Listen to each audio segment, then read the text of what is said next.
মা সন্তানের প্রতি সন্তুষ্ট থাকার কারণে, মার খেদমত করার কারণে আল্লাহ তাআলা ওই সন্তানের সম্মান কত বৃদ্ধি করে দিয়েছে। দিলের কানটা লাগাইয়া শুনেন।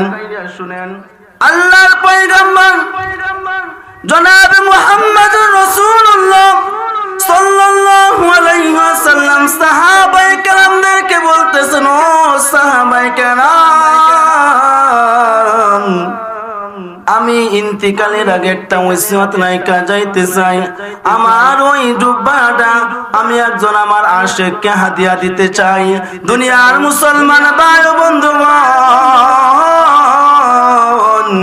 আল্লাহর নবী যখন সাহাবায়ে কেরামদের সামনে এই কথা ঘোষণা করলেন, কোন ব্যক্তির নাম নিয়ে বলতেছে, আমি আর এক আশিককে এই জুব্বা মোবারকটা আমি হাদিয়া দিতে চাই। আল্লাহ রাব্বুল আলামিন বলেন, ওয়াকাদা রাব্বুকা আল্লা তা'বুদু।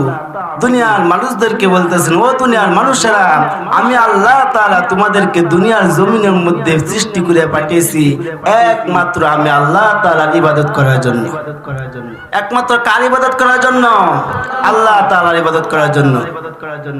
অপর আয়াতের মধ্যে আল্লাহ তাআলা বলেন, ওয়ামা খলাকতুল জিন্না ওয়াল ইনসা ইল্লা লিয়াবুদুন। আমি জিন জাতি এবং মানব জাতিকে সৃষ্টি করে পাঠিয়েছি একমাত্র আমি আল্লাহ তাআলার ইবাদত করার জন্য। দুনিয়ার অন্য কারো ইবাদত করার জন্য মানুষকে বানাই নাই।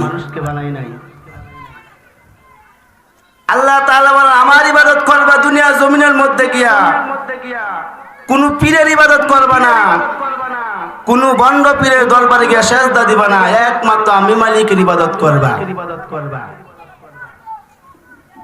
মাজারে গিয়া সেজদা করবা না, কোন পীরের কাছে গিয়া সেজদা দিবা না, কোন পীরের খেদমত সেবা করবা না, ইবাদত করবা না, একমাত্র আমি মালিকের ইবাদত করতে হইবে। আল্লাহ তাআলা পরের অংশের মধ্যে বলেন, ইল্লা ইয়াহু ওয়া বিল ওয়ালিদাইনি ইহসানা। আমি দুনিয়ার মানুষ তোমাদেরকে দুনিয়ার মধ্যে পাঠিয়েছি আমি মালিকের ইবাদত করবা। আমি মালিকের ইবাদত করার পাশাপাশি আমি তোমাদেরকে আরেকটি হুকুম দিয়ে দিলাম, তোমরা তোমাদের মা বাবার সাথে ভালো ব্যবহার করো। আল্লাহ তাআলা বলতে চায়, আমি মালিকের ইবাদত করার পর তোমাদের দ্বিতীয় কাজ হইল, তোমাদের কাছ থেকে ভালো ব্যবহার পাওয়ার উপযুক্ত হলে একমাত্র তোমার মা আর বাবা। তারা যদি তোমাদের সামনে, যদি তোমাদের মাঝে যদি দুজন বাবা মা দুজন যদি বেঁচে থাকে, ইম্মা ইয়াবলুগান্না ইনদাকাল কিবারা আহাদুহুমা আও কিলাহুমা, তারা যদি তোমাদের মাঝে বেঁচে থাকে, অথবা দুজনে থেকে মা আছে বাবা নাই, তোমার বাবা আছে মা নাই, তারা যদি তোমাদের মাঝে বেঁচে থাকে, তারা বৃদ্ধ হয়ে গেছে, তাদের সাথে কি তোমরা ভালো ব্যবহার করো, সৎ ব্যবহার করো, নিচু আওয়াজে তাদের সাথে কথা বলো। ইম্মা ইয়াবলুগান্না ইনদাকাল কিবারা আহাদুহুমা আও কিলাহুমা ফালা তাকুল লাহুমা উফিন ওয়ালা তানহারহুমা ওয়া কুল লাহুমা কাওলান কারীমা। তোমরা তোমাদের মা বাবার সাথে ভালো ব্যবহার করো, ভালো ব্যবহার করো, সৎ আচরণ করো, নিচু আওয়াজে কথা বলো। তোমরা তোমার মা বাবার সাথে কর্কশ ভাষায় কথা বইলো না, রাগান্বিত হইয়া কথা বইলো না, ধমক দিয়া কথা বইলো না। আল্লাহ তাআলা বলেন, তোমাদের মা বাবার সাথে খারাপ আচরণ করার কারণে, তাদেরকে ধমক দিয়ে কথা বলার কারণে, তাদের সাথে কর্কশ ভাষার কথা বলার কারণে, উচ্চ আওয়াজে কথা বলার কারণে তোমাদের মা বাবার মন থেকে যদি উফ শব্দটা চলে আসে, তোমার সমস্ত জিন্দেগি বরবাদ হয়ে, বলেন না নাউজুবিল্লাহ। তার মানে কি, মা বাবার সাথে কি ভালো ব্যবহার করতে হবে। আল্লাহ তাআলার ইবাদত করার পর কার হুকুম মানার কথা বলেছে, কার খেদমত করার কথা বলেছে? মা বাবা। দুনিয়ার অন্য কারো খেদমত করার কথা বলেন নাই। আপনি মনে করতেছেন আপনার মা বাবার চাইতে আপনার শ্বশুর শাশুড়ি আপনাকে বেশি মুহাব্বত করে, শ্বশুর শাশুড়ির কথা আল্লাহ তাআলা বলে নাই।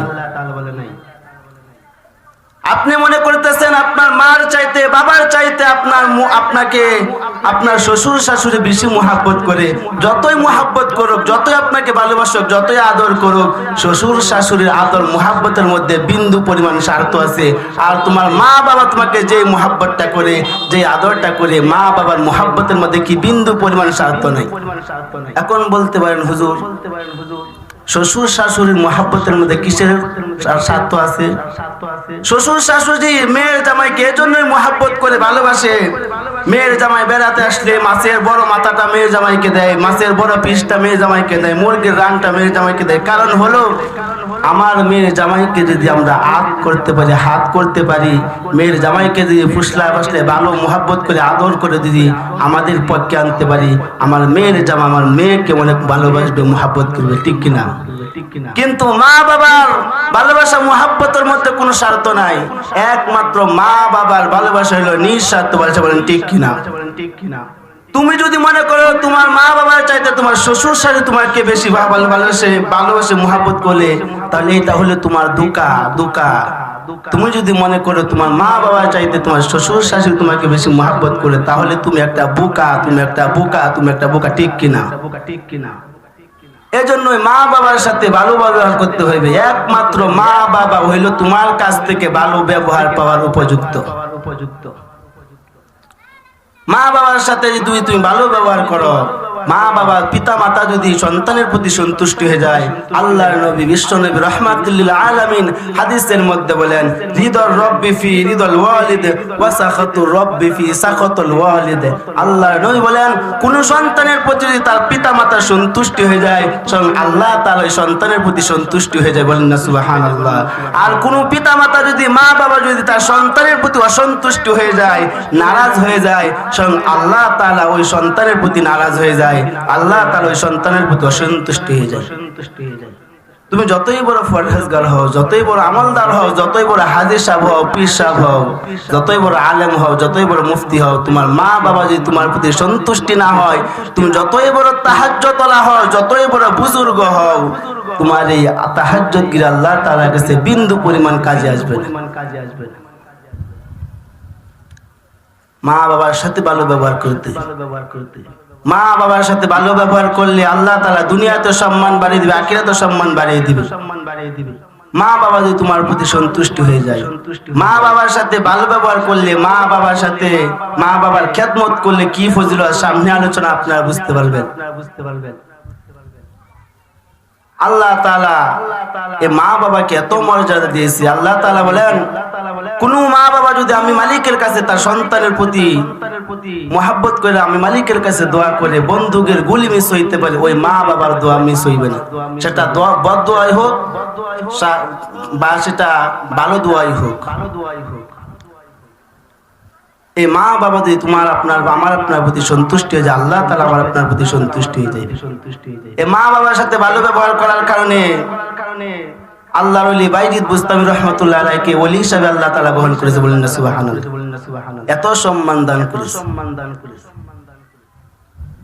এই মার খেদমত করার কারণে ওয়াইজ আল করণীর মতন পাগলাকে আল্লাহ তাআলা এত সম্মান বাড়িয়েছে। আল্লাহ নবী রাহমাতুল লিল আলামিন মৃত্যুর আগে সাহাবায়ে কেরামদেরকে বলে গেছে, ও সাহাবায়ে কেরামরা, আমার এই জুব্বা মুরাদটা আমার একটা পাগলা আশেক আছে, ওই আশেককে আমি হাদিয়া দিতে চাই। দুনিয়ার মুসলমান ভাই ও বন্ধুগণ, মা সন্তানের প্রতি সন্তুষ্ট থাকার কারণে, মার খেদমত করার কারণে আল্লাহ তাআলা ওই সন্তানের সম্মান কত বৃদ্ধি করে দিয়েছে। দিলের কানটা লাগাইয়া শুনেন। আল্লাহর পয়গম্বর জনাব মুহাম্মদুর রাসূলুল্লাহ সাল্লাল্লাহু আলাইহি ওয়াসাল্লাম সাহাবায়ে কেরামদেরকে বলতেছেন, ও সাহাবায়ে কেরাম, আমি ইন্তিকালের আগে একটা ওসিয়ত নাইকা যাইতে চাই। আমার ওই জুব্বাটা আমি একজন আমার আশিককে হাদিয়া দিতে চাই। দুনিয়ার মুসলমান ভাই ও বন্ধুগণ, আল্লাহর নবী যখন সাহাবায়ে কেরামদের সামনে এই কথা ঘোষণা করলেন, কোন ব্যক্তির নাম নিয়ে বলতেছে আমি আরেক আশিককে জুব্বা মোবারকটা আমি হাদিয়া দিতে চাই। মুসলমান ভাইরা আমার দিলের কাঞ্চে লাগাইয়া শুনেন, হযরত আবু বকর রাদিয়াল্লাহু তাআলা আনহু এই কথা শোনার পর মনে মনে চিন্তা করতেছে, আর বলতেছে আমি হয়তো আল্লাহর নবীর এক নাম্বার সাহাবী, সর্বপ্রথম সাহাবী আমি, আপনার আল্লাহর নবীর সর্বপ্রথম সাহাবী, সর্বপ্রথম মুসলমান। হিজরতের সাথে আমি আবু বকর, আল্লাহর নবী হয়তো আমি আবু বকরকে এই জুব্বা মুবারক হাদিয়া দিবে। মুসলমান ভাইরা আমার, হযরত ওমর রাদিয়াল্লাহু তাআলা আনহু চিন্তা করে মনে মনে আনন্দ, মনে চিন্তা করে আনন্দ পায়। কি আনন্দ পায়? হযরত ওমর রাদিয়াল্লাহু তাআলা আনহু চিন্তা করে আমি হইলাম দ্বিতীয় সাহাবী, দ্বিতীয় খলিফা। আল্লাহর নবী, বিশ্ব নবী রাহমাতুল লিল আলামিন বলে গেছেন, নবীর পরে যদি দুনিয়ার জমিনের মধ্যে কোন নবী হইতো আমি উমরকে আল্লাহ তাআলা নবী বানাইতো, আমি উমর হইতো আল্লাহর নবীর জুব্বা মুবারক হাদিয়া পাওয়ার উপযুক্ত। এমন ভাবে হযরত আলী রাদিয়াল্লাহু তাআলা আনহুর ভিতরে খুশি, আনন্দ আর খুশি। আলী রাদিয়াল্লাহু তাআলা আনহু চিন্তা করতেছে আমি হইলাম আল্লাহর নবী রাহমাতুল লিল আলামিনের কলিজার টুকরা মেয়ে, হযরতে ফাতেমার কলিজার টুকরা স্বামী, আল্লাহর নবীর কলিজার টুকরা নাতিন হাসান আর হুসাইনের আব্বা জান আমি আলী। আল্লাহর নবী হয়তো মৃত্যুর আগে জুব্বা মুবারকটা আমি আলীকে হাদিয়া দিয়ে যাইবে। এক এক সাহাবীর ভিতরে এক এক পরিকল্পনা চলতেছে, তারা মনে মনে আনন্দ করতেছে। আবু বকর চিন্তা করতেছে আমি হইলাম নবীর সর্বপ্রথম সাহাবী, আবার হিজরতের সাথী, আল্লাহর নবী মনে হয় জুব্বা মুবারকটা আমি আবু বকরকে দান করবে। উমর চিন্তা করতেছে আমি তো দ্বিতীয় সাহাবী, আমি হইলাম খলিফাতুল মুসলিমিন। শুধু তাই নয়, আল্লাহ নবী বলে গেছে আল্লাহর নবীর পরে দুনিয়ার জমিনের মধ্যে কোনো নবী আসতো আমি উমরকে আল্লাহ তাআলা নবী বানাইতো। আলী চিন্তা করতেছে আমি হইলাম আল্লাহ নবী কলিজার টুকরা মেয়ে ফাতেমার স্বামী, আল্লাহ নবী কলিজার টুকরা হাসান হুসাইনের পিতা, আল্লাহ নবী মনে হয় আমি আলীকে জুব্বা মুবারকটা হাদিয়া দেব। দুনিয়ার মুসলমান ভাই ও বন্ধুগণ, আল্লাহর নবী বিশ্ব নবী রাহমাতুল লিল আলামিন সাহাবায়ে কেরামদেরকে বলতেছেন ও সাহাবায়ে কেরামরা, আমার এই জুব্বা মুবারকটা এমন এক ব্যক্তিকে হাদিয়া দিবা, আমার একজন আশিক আছে নাম হল ওয়াজাল করনি। ও সাহাবীরা, তোমরা তো আমি নবীকে দেইকা পাগল হইছো, আমি নবীর সাথে তাইকা আমি নবীর জন্য পাগল। ও সাহাবায়ে কেরাম, এমন দেশ আমার কেমন আশিক আছে, আমার এমন এক আশিক উম্মত আছে নাম হইল ওয়াজাল করনি। ও সাহাবায়ে কেরাম, ওয়াজাল করনি আমার কাছে আমি নবীর কাছে চিঠি লিখেছে, নবীর কাছে চিঠি লিখে বলেছে আল্লাহর নবী গো, ইয়া রাসূলুল্লাহ, ইয়া হাবিবাল্লাহ, আমি আমান থেকে আপনার কাছে চিঠি পাঠাইলাম, আমি আপনার একজন আশিক উম্মত, আমার অনেক ইচ্ছা আপনি নবীর হাতে আবার হাত রাইখা বাইয়াত গ্রহণ করার, ইসলাম গ্রহণ করার জন্য আমার অনেক ইচ্ছা। ইয়া রাসূলুল্লাহ, ইয়া হাবিবাল্লাহ, আপনি নবীর সোহবতে আসার জন্য আমার অনেক ইচ্ছা, আমার মনে অনেক ইচ্ছা জাগ দিয়ে আল্লাহ নবী গো, কিন্তু আমার ঘরের মধ্যে একজন বৃদ্ধা মা আছে, এই মাকে আমি এত ভালোবাসি, এত যত্ন করি, সেবা যত্ন করি, আমার মা বৃদ্ধা হয়ে গেছে, একা একা চলাফেরা করতে পারে না, বিছানার মধ্যে পয়সা পায়খানা করে। ইয়া রাসূলুল্লাহ, ইয়া হাবিবাল্লাহ, আমি যেদিকে যাই আমার মাকে সাথে করে নিয়ে যাওয়া লাগে, এই জন্য আমি আমার মাকে রাইখা আপনি নবীর সাথে সাক্ষাৎ করতে পারি না। কিন্তু ইয়া রাসূলুল্লাহ, ইয়া হাবিবাল্লাহ, আমি আপনাকে অনেক ভালোবাসি, মুহাব্বত করি। দুনিয়ার মুসলমান ভাই ও বন্ধুগণ, আল্লাহর নবী রাহমাতুল লিল আলামিন সাহাবায়ে কেরামদেরকে বলতেছেন, ও সাহাবায়ে কেরাম, হযরত ওমর রাদিয়াল্লাহু তাআলা আনহুকে চিঠি পড়তেছে আর শুনাইতেছে, ও ওমর, আমার ওই আশিক ওয়াইস আল করনি আমার জন্য এত পাগল, আমার এত আশিক রে, তার মা সেবা করা বাদ দিয়া আমি রাসূলের সাথে আইসা সাক্ষাৎ করতে পারে না। ও আবু বকর, ও উসমান, ও আলী, তোমরা তো আমি নবীকে সরাসরি দেখে আমার জন্য পাগল, আর আমার এই ওয়াইস আল করনি আমি নবীকে না দেখে আমার প্রেমে পাগল। বলেন না সুবহানাল্লাহ। নবীর জন্য কত পাগল, পাগল হইতে হবে নবীর জন্য। এখন তো আমরা দুনিয়া জমিনের মধ্যে পাগল হই বন্ড পীরের জন্য, ঠিক কিনা? নেতার জন্য পাগল হই, অথচ হাসরের ময়দানে নেতা আমার আপনার জন্য সুপারিশ করবে না। বলেন ঠিক কিনা? আমার আপনার সুপারিশ আপনার আমার নেতা করবে না। যিনি আমার আপনার জন্য সুপারিশ করবে তিনি হলেন রাহমাতুল লিল আলামিন, যিনি মৃত্যুর সময় পর্যন্ত উম্মতের জন্য কান্না করেছে, ইয়া উম্মতি আল্লাহুম্মা ইয়া উম্মতি। হাসরের ময়দানে পর্যন্ত অন্যান্য নবী রাসূলুল্লাহ পর্যন্ত তাদের উম্মতদেরকে ভুলে যাইবে, অন্যান্য নবী রাসূলুল্লাহ পর্যন্ত বলবে ইয়া নাফসি ইয়া নাফসি ইয়া নাফসি। একমাত্র আমার আপনার নবী, মায়ার নবী, দয়ার নবী, ইতিম নবী, রাহমাতুল লিল আলামিন সাজদার মধ্যে কাঁদে কেঁদে বলবে ইয়া উম্মতি আল্লাহুম্মা ইয়া উম্মতি। আমার উম্মতের কি উপায় হইবে? আর আমরা এই নবীকে চিনি না। নবীর প্রেমে পড়তে হইবে, নবীর জন্য কাঁদতে হইবে, নবীর প্রেমে আশিক হইতে হইবে। ও নবীর প্রেমিকেরা দিশেহারা মরণের ভয় করে না, প্রেম তো মরে না, ঠিক কিনা? ও নবীর প্রেমিকেরা দিশেহারা মরণের ভয় করে না, প্রেম তো মরে না। প্রেম কইরাছে মুসা নবী তোর পাহাড়ে গেলেন চলি গো।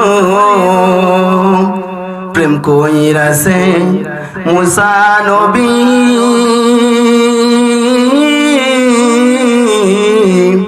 তোর পাহাড়ে গেলেন চলি গো। ও কুদা নূরে পাহাড় জলে নবী মুসা জলে না, প্রেম তো মরে না, ঠিক কিনা? ও নবীর প্রেমিকেরা দিশেহারা মরণের ভয় করে না, প্রেম তো মরে না। প্রেম কইরাছে আইয়ুব নবী সর্বঙ্গ কিরা পরি গো। প্রেম কইরাছে আইয়ুব নবী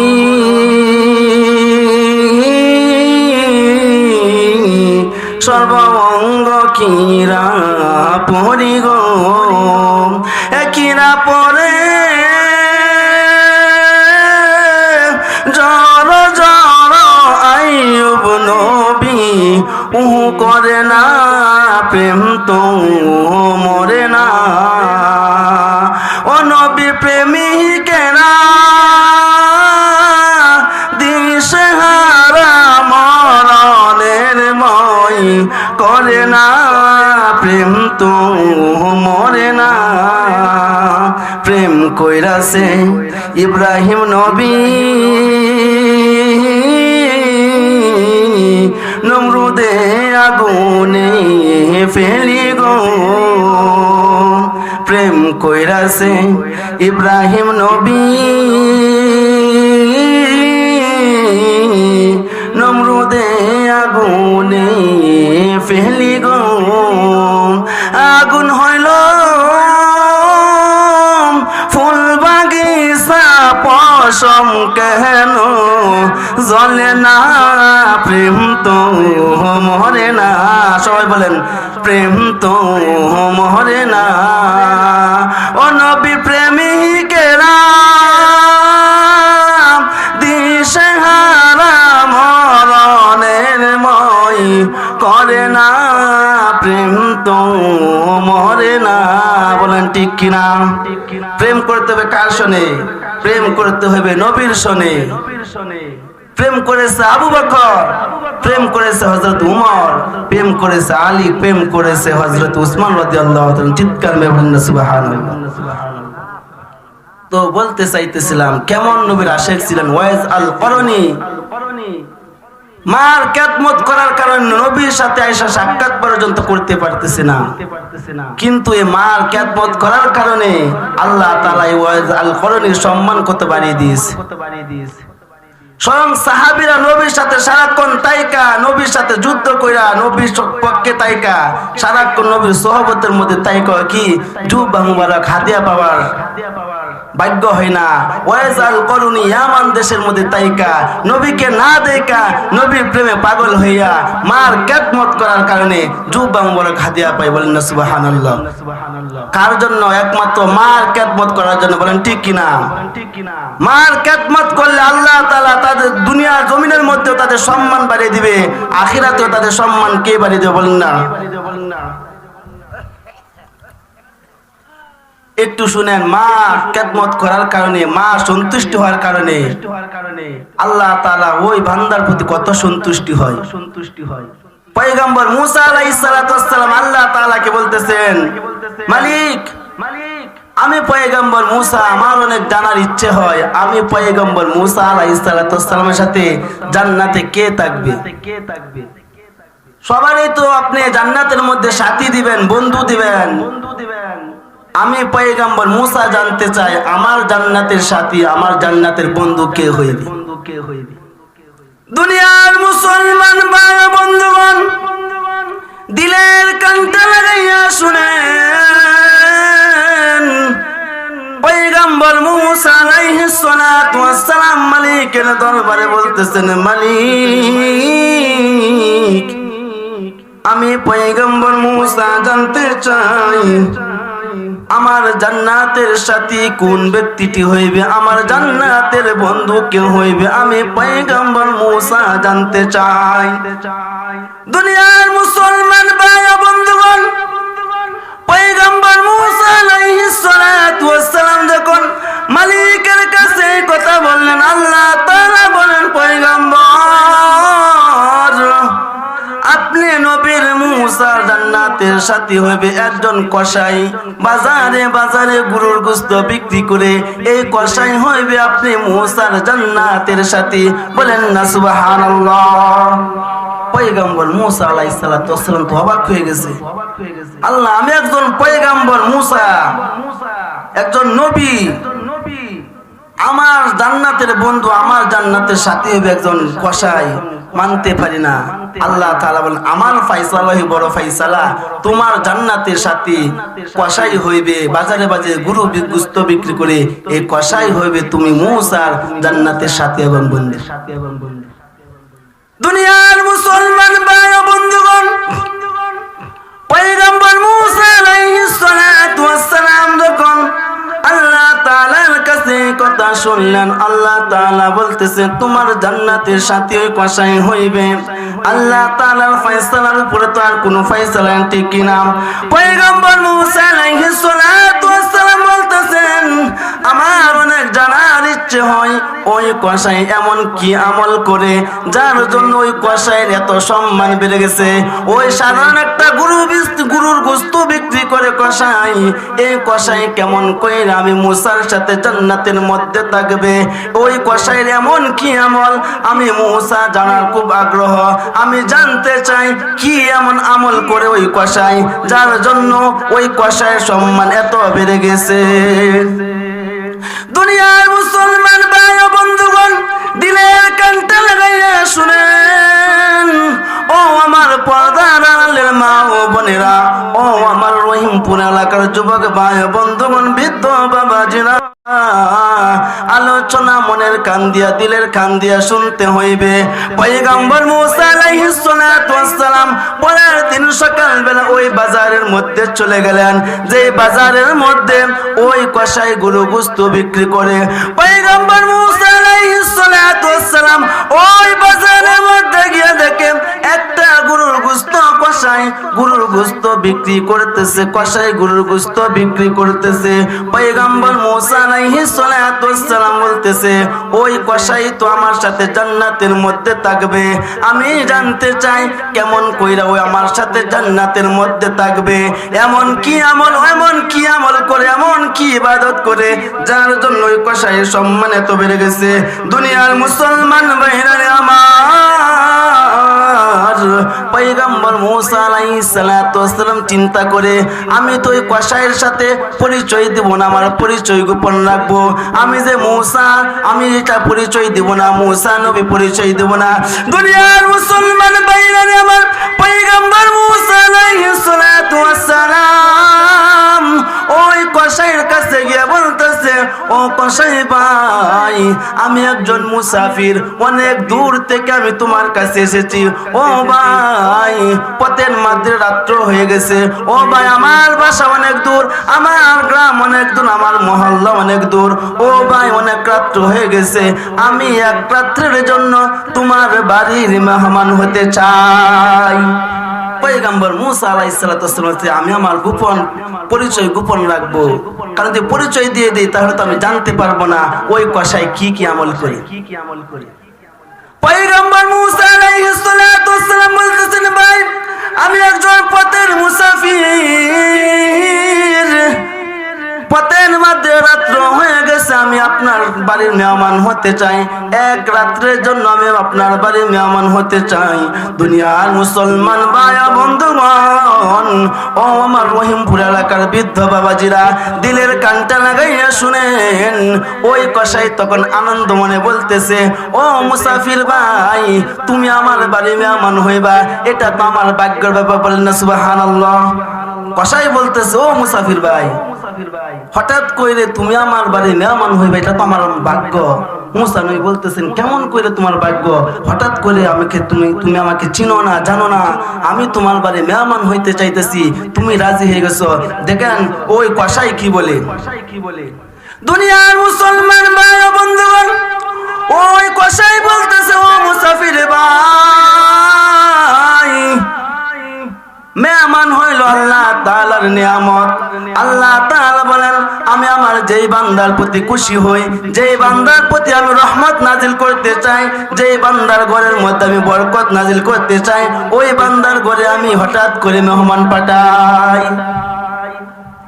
ওই কসাই বলতেছে, আল্লাহ তাআলা যার প্রতি খুশি হয় তার ঘরে কি মেহমান পাঠাই, আর আমাদের ঘরে যে, আমাদের এলাকার মধ্যে, আমাদের বাড়ি ঘরে যে মেহমান আসে, আমাদের কপালের মধ্যে কালো দাগ পড়ে, বলেন ঠিক কিনা?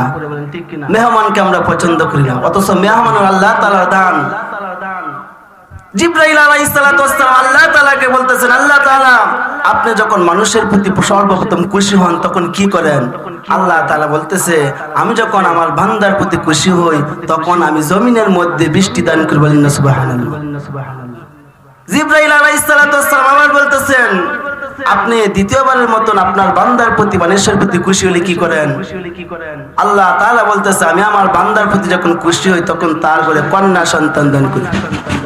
এখন তো আমরা কন্যা সন্তানকে গ্রহণ করতে চাই না, বলেন ঠিক কিনা? যদি ছেলে সন্তান না হয়ে যদি কন্যা সন্তান হয়, আমাদের মনের মধ্যে কষ্ট। অথচ কন্যা সন্তানের মালিক কে? ছেলে সন্তানের মালিক কে? না দেওয়ার মালিক কে? আপনি যে কন্যা সন্তান আপনার ঘরে জন্মগ্রহণ করেছে, 2টা 3টা কন্যা সন্তান হয়েছে, আপনি তো একটা জান্নাতের মালিক করে, বলেন না সুবহানাল্লাহ। আল্লাহ নবী কি ছেলে সন্তান ছিল? আল্লাহ নবীর মেয়ে সন্তান ছিল। এজন্য ওই মেয়ে সন্তান হইলে আমরা মনের মধ্যে কষ্ট রাখবো না, আঘাত রাখবো না। কন্যা সন্তান আল্লাহ তাআলা দান, ছেলে সন্তান আল্লাহ তাআলা দান। তো বলতে চাইতেছিলাম, জিবরাইল আলাইহিস সালাতু ওয়াস সালাম বলতেছে, ইয়া রাসূল, আল্লাহ রাব্বুল আলামিনকে বলতেছেন, আল্লাহ রাব্বুল আলামিনকে বলতেছেন, তৃতীয় নম্বরে আপনি যদি আপনার বান্দার প্রতি খুশি হন তাহলে আপনি কি করেন? তখন আল্লাহ তাআলা বলতেছে আমি যখন আমার বান্দার প্রতি খুশি হই তখন তার ঘরে আমি মেহমান পাইতে বলেন না সুবহানাল্লাহ। নারে তাকবীর, নারে তাকবীর। মাওলানা মুশাররফ সাহেবের আগমন, মাওলানা মুশাররফ সাহেবের আগমন।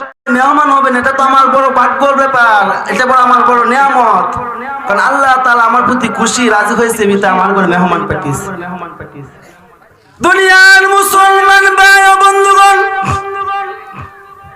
ওই কসাই তখন ওই পয়গম্বর মুসা আলাইহিস সালাতু ওয়াস সালামকে নিয়ে বাড়ির দিকে রওনা হইলেন। বাড়ির দিকে রওনা হওয়ার পর ওই কসাই বাড়ির জন্য একটা ব্যাগের মধ্যে আলাদা করে ভালো ভালো গোশতের টুকরাগুলা একটা পুটলার মধ্যে ব্যাগের মধ্যে নিয়ে পয়গম্বর মুসা আলাইহিস সালাতু ওয়াস সালামকে নিয়ে বাড়ির দিকে রওনা হইলেন।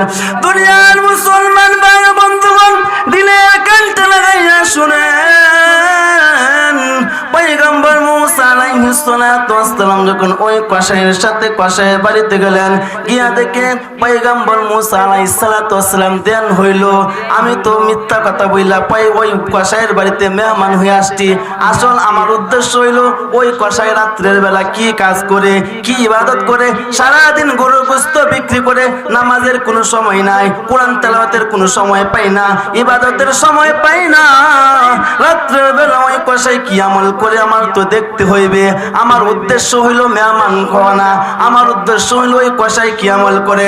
দুনিয়ার মুসলমান ভাই বন্ধুগণ, পয়গম্বর মুসা আলাইহিস সালাতু ওয়াস সালামকে কসাই ঘরের মধ্যে বসাইয়া ওই কসাই নিজের কাজে ব্যস্ত হয়ে গেছে।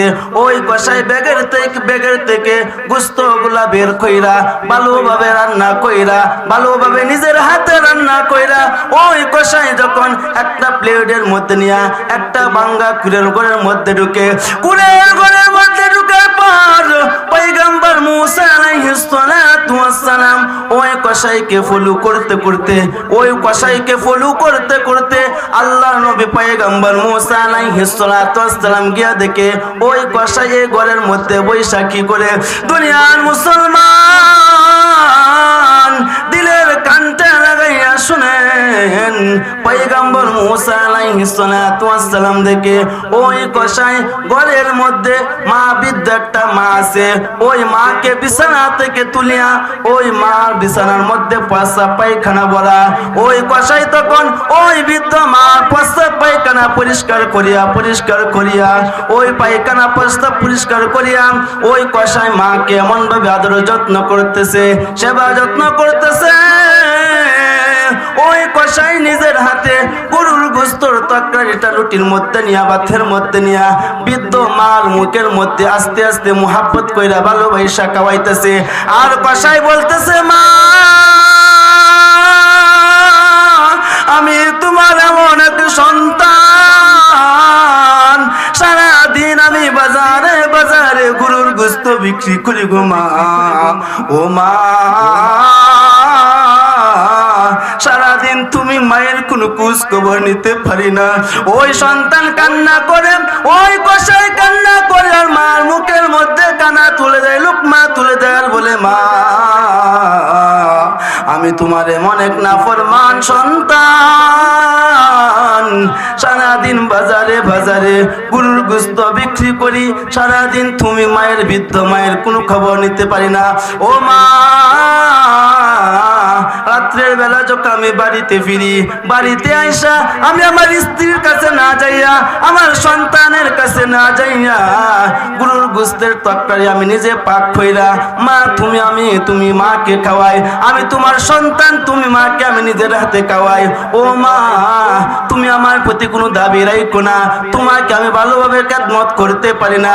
দুনিয়ার মুসলমান দিলের কানটা লাগাইয়া শুনেন, এই সমস্ত কাহিনী পয়গম্বর মুসা আলাইহিস সালাতু ওয়াস সালাম জানালা দিয়াও কি মাইরা দেখতেছে, জানালা দেও কি মাইরা মাইরা দেখতেছেন। ওই বৃদ্ধ মা তখন আসমানের দিকে তাকাইয়া, আকাশের দিকে তাকাইয়া দুই হাত উত্তোলন করে বলে, মালিক, আমার সন্তানকে তুমি এত অভাবী বানাইছো, এত দরিদ্র বানাইছো। সারাদিন আমার সন্তান বাজারে বাজারে কত কষ্ট কইরা গরুর গোশত বিক্রি করে। ও মালিক, আমার সন্তান যখন রাত্রে বেলা বাড়িতে আসে, আমার সন্তান তার স্ত্রীর কাছে না যাইয়া, সন্তানের সাথে দেখা না কইরা, আমার এই কলিজার টুকরা সন্তান নিজের হাতে গোশত পাকাইয়া আমি মাকে সর্বপ্রথম সন্তুষ্টি করে মাকে খাওয়া দেয়। আল্লাহ, আমি মা, তুমি মালিকের কাছে দোয়া করলাম, আমি আমার সন্তানের খেদমতে সন্তুষ্ট, আমি আমার সন্তানের প্রতি সন্তুষ্ট হয়ে গেলাম। আমি বৃদ্ধ মা, তুমি মালিকের কাছে হাত তুলে দোয়া করলাম, আমার সন্তানকে জমানার শ্রেষ্ঠ পয়গম্বর মুসা আলাইহিস সালাতু ওয়াস সালামের সাথে জান্নাতে দিয়ে। বলেন না সুবহানাল্লাহ, চিৎকার মেরে বলেন না সুবহানাল্লাহ। মা দোয়া করতেছে, আল্লাহ, আমার সন্তানের প্রতি আমি সন্তুষ্ট। আমার সন্তান সারাদিন এত কষ্ট করে, এত মেহনত করে, তারপর রাত্রের বেলা আমার সন্তান সর্বপ্রথম আমি মায়ের কাছে আইসা আমি মার প্রস্রাব পায়খানা পরিষ্কার কইরা আমি মা যেমন ভাবে আমার সন্তানকে ছোটবেলা কুলের মধ্যে নিয়ে আমার সন্তানের মুখের মধ্যে খাবার তুলে দিতাম, আমার সন্তানও আমি মাকে রাত্রের বেলা সারাদিন এত কষ্ট করে আসার পর আমি মাকে এত সেবা যত্ন করে আমি আমার সন্তানের প্রতি সন্তুষ্ট হয়ে গেলাম। আমি তোমার কাছে দোয়া করলাম, আমার সন্তানকে তুমি জমানার শ্রেষ্ঠ পয়গম্বর মুসা আলাইহিস সালাতু ওয়াস সালামের সাথে জান্নাত দিও। আল্লাহ দোয়া কবুল করছে কিনা? আল্লাহ তো বলেছে মুসা নবীর জান্নাতের বন্ধু হবে ওই কসাই। দুনিয়ার মুসলমান ভাই বন্ধুগণ, পয়গম্বর মুসা আলাইহিস সালাতু ওয়াস সালাম আর বুঝার বাকি রইল না, কিসের জন্য কসাইয়ের সম্মান এত বেড়েছে, কিসের জন্য কসাই আল্লাহ নবী মুসার জান্নাতের বন্ধু হইবে। পয়গম্বর মুসা আলাইহিস সালাতু ওয়াস সালাম ওই কসাইকে জিজ্ঞাসা করে, ও কসাই ভাই, তুমি যখন তোমার মায়ের মুখের মধ্যে এই গরুর গোশত লুটি দিয়া, বাতের লোকমা দিয়া তোমার মায়ের বৃদ্ধ মায়ের মুখের মধ্যে যাও, ও কসাই, তোমার মা আসমানের দিকে তাকাইয়া কি বলে, আর তুমি তোমার মায়ের দুই কথা শুই না মুস্কি মুস্কি হাসো, আমি তো কিছু বুঝি না। পয়গম্বর মুসা আলাইহিস সালাতু ওয়াস সালাম যখন ওই কসাই ব্যক্তিকে কথা বললেন, ও কসাই বলে, ও মুসাফির ভাই, আমি যখন আমার মায়ের মুখের মধ্যে খাবার তুলে দেই, প্রত্যেক দিন যখন আমি আমার মায়ের খেদমত করি, আমার মায়ের মুখের মধ্যে যখন যেমন ভাবে প্রত্যেক দিন ভাবে খাবার তুলে দেই, আমার মা প্রত্যেক দিন এমন ভাবে আকাশের দিকে তাকাইয়া দোয়া করে আর বলে মুসা নবীর সাথে জান্নাতে দেওয়ার জন্য। আল্লাহ নবী বলতেছে, ও কসাই ভাই, তোমার মা যখন দু হাত তুলে দোয়া করে তুমি মুস্কি মুস্কি কেন হাসো? ওই কসাই বলতেছে, ও মুসাফির ভাই, আমার মার এই আশ্চর্যজনক দোয়া দেখে আমি হাসি। আমি হইলাম সামান্য কসাই, এজন্য আমি হাসি। আমি সামান্য কসাই কেমন করে পয়গম্বর জমানার শ্রেষ্ঠ পয়গম্বর মুসা নবীর সাথে জান্নাতে থাকবে? দুনিয়ার মুসলমান ভাই বন্ধুগণ, দিলের কানটা লাগাইয়া শুনেন, ওই কসাই ব্যক্তি যখন এই কথা বললেন, পয়গম্বর মুসা আলাইহিস সালাতু ওয়াস সালাম আর নিজের পরিচয় গোপন রাখে না। পয়গম্বর মুসা আলাইহিস সালাতু ওয়াস সালাম বলেন, ও কসাই ভাই, তোমার মায়ের দোয়া কবুল হয়ে গেছে, তোমার মা তোমার প্রতি সন্তুষ্ট হয়ে গেছে, তোমার মায়ের দোয়া কবুল হয়ে গেছে, আল্লাহ তাআলা তোমার প্রতি সন্তুষ্ট হয়ে গেছে। কসাই বলে, ও মুসাফির ভাই, আপনিও কি আমার মায়ের মতন পাগল হয়ে গেলেন নাকি? পয়গম্বর মুসা বলে, ও কসাই ভাই, তোমার সামনে যে আমি দাঁড়িয়ে আছি, আমি পরিচয় দিয়েছি আমি মুসাফির। ও কসাই ভাই, আমি মুসাফির না, আমি হইলাম জমানার শ্রেষ্ঠ পয়গম্বর হযরতে মুসা আলাইহিস সালাতু ওয়াস সালাম। চিৎকার মেরে বলেন না সুবহানাল্লাহ। পয়গম্বর মুসা আলাইহিস সালাতু ওয়াস সালাম বলতেছে, ও কসাই ভাই, তোমার মায়ের দোয়া কবুল হয়ে গেছে। আমি এতক্ষণ পর্যন্ত আমার পরিচয় গোপন রেখেছি, এর জন্যই গোপন রেখেছি। আমি যখন আল্লাহ তাআলার কাছে বলেছিলাম আমার সাথী জান্নাতের সাথী কে হইবে, আমার জান্নাতি বন্ধু কে হইবে, তখন আল্লাহ তাআলা বলছে, কসাই, আমি তুমি কসাইয়ের কি ইবাদত কি আমল যাচাই করার জন্য তোমার বাড়িতে আমি আমার পরিচয় গোপন রেখে মুসাফির সেজে এসেছি, তুমি কি আমল করো। ও কসাই ভাই, তোমার প্রতি তোমার মা সন্তুষ্ট হয়ে গেছে। এই মার খেদমত করার কারণে, মা তোমার প্রতি সন্তুষ্ট হওয়ার কারণে আল্লাহ তাআলা তোমাকে এত সম্মান দান করেছে। আমি পয়গম্বর মুসা আলাইহিস সালাতু ওয়াস সালামের সাথে তোমার জান্নাতের বাড়ি করেছে। বলেন সুবহানাল্লাহ। ও দুনিয়ার মুসলমান, মা এমন এক জিনিস, আল্লাহ নবী বলেন, হুমা জান্নাতুকা ওয়া নারুক, মা বাবা তোমার জান্নাত, মা বাবা তোমার জাহান্নাম। এই মাকে যদি সন্তুষ্টি করতে পারেন, আপনার নামাজ রোজা সব কাজে আসবে। আর আপনি যতই নামাজ রোজা করেন, যতই চিল্লা দেন, যতই হজ করেন, যতই যাকাত দেন, যতই তাহাজ্জুদ করেন, আপনার প্রতি যে আপনার মা বাবা সন্তুষ্ট থাকে, আপনার এই তাহাজ্জুদ, আপনার এই চিল্লা, আপনার এই তাবলীগ, আপনার এই হজ কোনো কাজে আসবে না। আল্লাহর নবী বলেন, রিদল রব্বি ফি রিদল ওয়ালিদ ওয়া সাখাতু রব্বি ফি সাখাতুল ওয়ালিদ। পিতা মাতা সন্তানের প্রতি সন্তুষ্টিত, আল্লাহ তাআলা সন্তুষ্টি। পিতা মাতা সন্তানের প্রতি অসন্তুষ্টিত, আল্লাহ তাআলা সন্তানের প্রতি অসন্তুষ্টি।